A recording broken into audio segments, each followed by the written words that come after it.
ಹನುಮಂತ ದೇವರ ವರ್ಣನೆ ಇಲ್ಲಿ ಬರುತ್ತದೆ ನಮಗೆ. ಹನುಮಂತ ದೇವರು ಲಂಕಾಪುರಿಯನ್ನು ದಹನ ಮಾಡಿ ರಾವಣನಿಗೆ ಮೊದಲೇ ತೋರಿಸಿದ್ದರು. ಅವರು ರಾಮನ ಪ್ರತಾಪ ಎಷ್ಟಿರಬಹುದು ಅಂತ. ಕೇವಲ ರಾಮನ ದೂತನಾಗಿ ಲಂಕಾಪುರಿಯನ್ನು ಹನುಮಂತರು ದಹಿಸಿದ್ದರು. ಅದೇ ಮುಂದೆ ಪಶ್ಚಾತ್ ರಾವಣ ಕುಂಭಕರ್ಣ ಮತನ ಏತದ್ದಿ ರಾಮಾಯಣ ಅಂದರೆ ಈ ಏಕಶ್ಲೋಕಿ ರಾಮಾಯಣದಲ್ಲಿ ಇಡೀ ರಾಮಾಯಣದಲ್ಲಿ ಯಾವ ಯಾವ ರಾಕ್ಷಸರ ಸಂಹಾರ ಆಗಿದೆ, ತಪೋವನಾಗಿ ಹೋಗಬಹುದು, ಹತ್ವಾ ಮೃಗಂ ಕಾಂಚನಂ ಅಂತ ಹೇಳಿದ್ದಾರೆ. ಅಂದರೆ ಇಲ್ಲಿ ಕಾಂಚನ ಮೃಗ ತಮಗೆಲ್ಲ ತಿಳಿದಿರುವಂತೆ ಮಾರೀಚ ಮಾಯಾಮೃಗದ ರೂಪದಲ್ಲಿ ಸೀತೆಯನ್ನು ಅಪಹಾರ ಮಾಡಲು ಸಹಕರಿಸಿದ್ದರು. ಇದನ್ನು ಕೂಡ ಇಲ್ಲಿ ವರ್ಣನೆಯನ್ನು ಮಾಡಿ ಮುಂದೆ 24,000 ಶ್ಲೋಕಗಳ ಕೂಡಿದ ರಾಮಾಯಣದ ಅಪರೂಪದ ಮಹಾಕಾವ್ಯ. ರಾಮನು ಸತ್ಯ ಧರ್ಮರತನಾಗಿದ್ದಾನೆ, ಜಿತೇಂದ್ರಿಯನಾಗಿದ್ದಾನೆ. ರಾಮ ಅಂತ ಶಬ್ದಕ್ಕೆ ಸಂಸ್ಕೃತದ ಅರ್ಥ ರಮಯತೆ ಇತಿ ರಾಮ ಅಂತ ಹೇಳುತ್ತಾರೆ. ಅಂದರೆ ರಾಮನು ಇಡೀ ತನ್ನ ಜೀವನದುದ್ದಕ್ಕೂ ಯಾರಿಗೂ ಸಹ ಒಂದು ಕೂಡ ಬೇಸರವಾಗದಂತಹ ಮಾತನ್ನು ನಡೆಯನ್ನು ತನ್ನ ನಡೆಯ ಮೂಲಕ ನಡೆದು ತೋರಿಸಿದ್ದಾನೆ. ಅವನಿಗೆ ಕೇಳು ಬಯಸಿದ ಕೈಕೇಯಿ ಮಕ್ಕಳಿಗೂ ಸಹ ಕೊನೆಗೆ ಅವನು ಒಳ್ಳೆಯದನ್ನೇ ಬಯಸಿದ್ದಾನೆ. ಅಂತಹ ರಘುರಾಮಚಂದ್ರನ ಮುಂದಿನ ಕಥೆಯನ್ನು ನಾವು ಕೇಳೋಣ. ಜಗತ್ತಿನಲ್ಲಿರುವ ಎಲ್ಲ ಜೀವಜಂತುಗಳು ಕೂಡ ರಾಮನಿಂದ ರಮೈಸಲ್ಪಟ್ಟಿವೆ. ಸಂಕ್ಷಿಪ್ತವಾಗಿ ಕಥೆಯನ್ನು ಹೇಳುತ್ತಾ ಹೋಗುತ್ತೇನೆ. ಮುಂದೆ ಸವಿಸ್ತಾರವಾಗಿ ವಾಲ್ಮೀಕಿ ರಾಮಾಯಣ ತಮಗೆಲ್ಲ ಗೊತ್ತಿರುವಂತೆ ವಾಲ್ಮೀಕಿ ರಾಮಾಯಣದಲ್ಲಿ ಸವಿಸ್ತಾರ ಪ್ರತಿಪಾದನೆ ಇದೆ.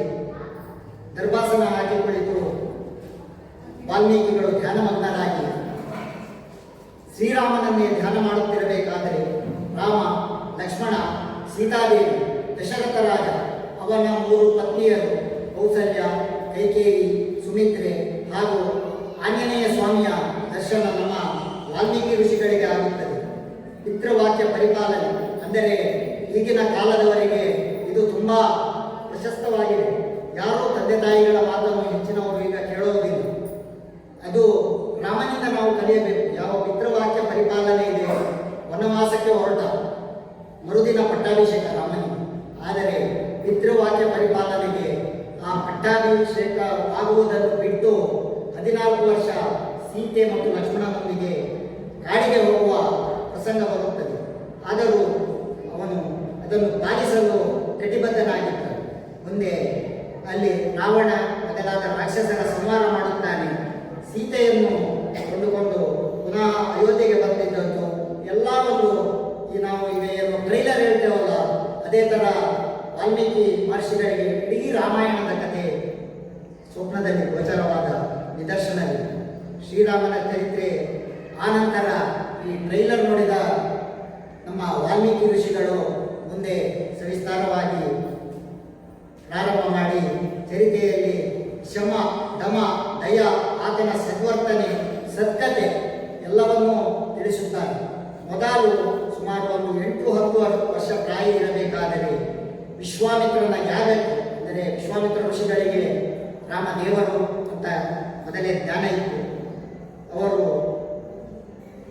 ಯಜ್ಞ ಮಾಡಬೇಕಾದರೆ ತಮಗೆಲ್ಲ ಗೊತ್ತಿರುವಂತೆ ರಾಕ್ಷಸರು ತುಂಬ ಉಪಟಳ ಕೊಡುತ್ತಿದ್ದರು.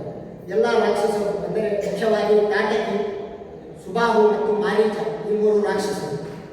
ತಾಟಕಿಯ ಸಹಚರರು ಈ ಸುಬಾಹು ಮತ್ತು ಮಾರೀಚ. ಅವರ ಜೊತೆಗೆ ಸೇರಿ ಯಜ್ಞಕ್ಕೆ ಏನೇನು ಉಪಟಳ ಕೊಡಬೇಕು ಅಂತ ಉಪಟಳವನ್ನು ಕೊಡುವಾಗ ವಿಶ್ವಾಮಿತ್ರನು ಅವರ ಸಂಹಾರಕ್ಕೋಸ್ಕರ ಮೊದಲು ರಾಮಚಂದ್ರನ ಸಹಾಯ ಬಯಸಿ ದಶರಥನ ಬಳಿಗೆ ಬರುತ್ತಾನೆ. ಆದರೆ ದಶರಥನಿಗೆ ಅಲ್ಲಿ ಪುತ್ರವ್ಯಾಮ ಮಮಕಾರ. ಏನು 5-8 ವರ್ಷದ ಮಕ್ಕಳನ್ನು ಕಾಡಿಗೆ ಕಳಿಸಿ ರಾಕ್ಷಸರ ಸಂಹಾರ ತಮಾಷೆ ಮಾಡಬೇಡಿ, ಅವರಿಂದ ಅದು ಸಾಧ್ಯವಿಲ್ಲ ಅಂತ ಹೇಳುತ್ತಾರೆ. ಆದರೆ ರಾಮನ ಶಕ್ತಿ ಏನಂತೇಳಿ ಅವನ 10ನೇ ವರ್ಷದಲ್ಲಿ ಅವನ ಪರಾಕ್ರಮ ತೋರಿಸಬೇಕು ಎಂದು ವಿಶ್ವಾಮಿತ್ರರ ಬಯಕೆಯಾಗಿದೆ. ವಿಶ್ವಾಮಿತ್ರರು ಯಾಗಕ್ಕೆ ಕರೆದುಕೊಂಡು ಹೋಗಲು ಅನುಮತಿ ಕೇಳಿದಾಗ ಕೊನೆಗೆ ಒಲ್ಲದ ಮನಸ್ಸಿನಿಂದ ಒಪ್ಪಿಕೊಂಡು ವಿಶ್ವಾಮಿತ್ರರ ಜೊತೆಗೆ ಕಳಿಸುತ್ತಾರೆ. ಅಲ್ಲಿ ಕಳಿಸಿದಾಗ ಇವೆಲ್ಲ ಕ್ರಿಕೆಟ್ ಪ್ರಿಯರಿಗೆ ಗೊತ್ತಿರ್ಬೋದು, ಎಷ್ಟು 150-200 ಮೀಟರ್ ಸಿಕ್ಸರ್ ಹೊಡೆದ್ರೆ ಅದು ಜಾಸ್ತಿ.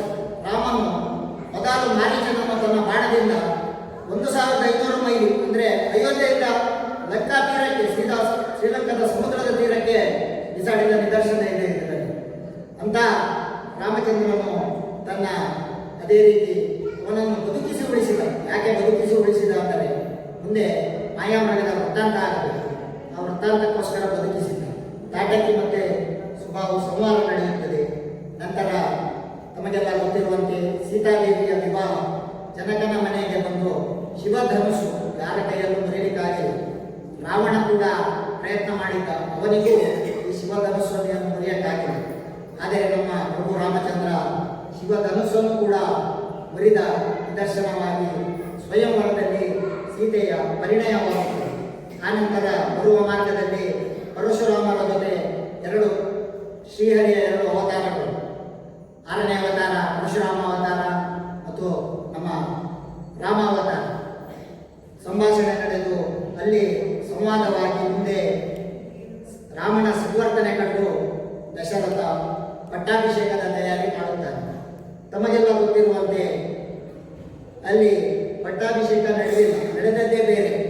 14 ವರ್ಷ ವನವಾಸ ಮತ್ತು ಭರತನಿಗೆ ಪಟ್ಟಾಭಿಷೇಕ ಅಂತ ಕೈಕೇಯಿ ತನ್ನ ಹಳೆಯ ಒಂದು ಯಾವ ವರ ಪೆಂಡಿಂಗ್ ಇಟ್ಟಿದ್ದ ಅದಕ್ಕೆ ಹೇಳೋದು, ಯಾವತ್ತೂ ಯಾವುದನ್ನು ಪೆಂಡಿಂಗ್ ಇಡಬಾರ್ದಂತೆ, ಅದನ್ನು ಅಲ್ಲೇ ತೀರಿಸಿದರೆ ಇಂಥ ಕಷ್ಟ ಬರುವುದಿಲ್ಲ ಅಂತ ದಾಸರಾಯರು ತಮ್ಮ ಹರಿಕಥೆಯಲ್ಲಿ ಕೂಡ ಹೇಳಿದ್ದಾರೆ. ಯಾವುದನ್ನು ಉಪಯೋಗ ಮಾಡಿಕೊಳ್ಳುತ್ತಾರೆ, ಇದು ಬೇರೆಯವರಿಗೆ ತೊಂದರೆ ಆಗುತ್ತದೆ. ಹಾಗಾಗಿ ಮತ್ತೆ ರಾಮನ ಪ್ರಮೇಯತೆ ಅಂತ ನಾನು ಮೊದಲೇ ಹೇಳಿದಂತೆ ಅಯೋಧ್ಯೆಯಿಂದ ವನವಾಸಕ್ಕೆ ಹೊರಡುವಾಗ ಇಡೀ ಪುರಜನರು ರಾಮನನ್ನು ಹಿಂಬಾಲಿಸಿ ಗಂಗಾ ತೀರದ ಹತ್ತಿರ ಹೋಗಿ ಬೀಳ್ಕೊಡುಗೆ ಮಾಡುತ್ತಾರೆ ರಾಮ ಸೀತೆ ಲಕ್ಷ್ಮಣರಿಗೆ. ಆನಂತರ ಅಲ್ಲಿ ಗುಹನ ಸಖ್ಯ ಬೆಳೆಯುತ್ತದೆ.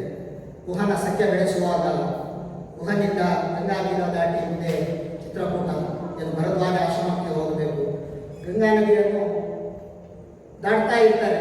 ಗುಹನ ಜೊತೆ ಸಂಭಾಷಣೆ ನಡೆಯುತ್ತೆ. ಗುಹನಿಗೂ ಗೊತ್ತು ರಾಮನು ಯಾವ ಥರ ಕಷ್ಟಪಟ್ಟಿದ್ದಾನೆ ಅಂತ. ಮಹಾಭಕ್ತನಾಗಿದ್ದಾನೆ.